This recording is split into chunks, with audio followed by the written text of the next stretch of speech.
વડાપ્રધાનના માદરે વતનમાં આમ આદમી પાર્ટી આજ રોજ ઓપનિંગ કરવામાં આવ્યું। તારીખ 28/1/2025ના રોજ વડનગર ખાતે માતોર ઘી કાંટા બજાર ખાતે વડનગર શહેર મધ્યસ્થ કાર્યાલય ખોલવામાં આવ્યું। જો કે તાજેતરમાં વડનગર નગરપાલિકા સ્થાનિક સ્વરાજ્યની ચૂંટણી જાહેર કરવામાં આવી છે, તો હવે વડનગરમાં ત્રિપાંખ્યો જંગ ખેલાશે। જો વડનગરમાં કોંગ્રેસ ભાજપ ચૂંટણી લડી રહ્યું છે, તો તેની વચ્ચે હવે આમ આદમી પાર્ટી ચૂંટણીમાં ઝંપલાવશે। તો શું વડનગરની જનતા આમ આદમી પાર્ટી સ્વીકારશે ખરા? આ કાર્યક્રમમાં મુખ્ય મહેમાન વડનગર શહેર પ્રમુખ આપ વિનોદ પટેલ, જયદેવસિંહ બી ચાવડા, જિલ્લા પ્રમુખ આપ પાર્ટી શિલ્પી દેસાઈ, જિલ્લા ઉપપ્રમુખ મહેસાણા આપ તથા દરેક કાર્યકર્તાઓ હાજર રહ્યા હતા। રિપોર્ટર જીગર પટેલ, વડનગર।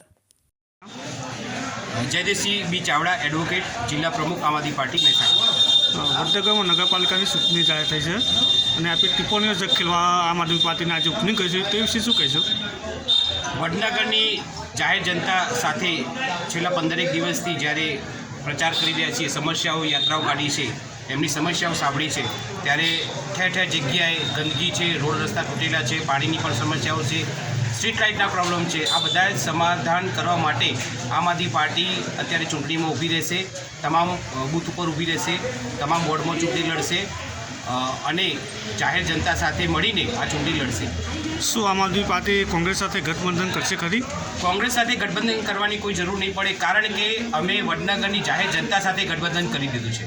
એમના પ્રશ્નો અમે સમજ્યા છીએ, એ પ્રશ્નો અમે સોલ્વ કરવા માટે આ ચૂંટણી અમે કોઈપણ સંજોગોમાં જીતવા માંગીએ છીએ। વડનગરની જનતા પાસે કયા પ્રશ્નો લઈને તમે મત માગવા જશો? પ્રશ્નો એમના જ છે, એમના રોડ રસ્તા, ગટરો ઉભરાઈ જવી, પાણી સમયસર ના આવવું, સ્ટ્રીટ લાઇટના પ્રોબ્લેમ છે, વેરા અતિશય આપવા છતાં આ બધા સુવિધાઓ કરી એ નથી મળતી।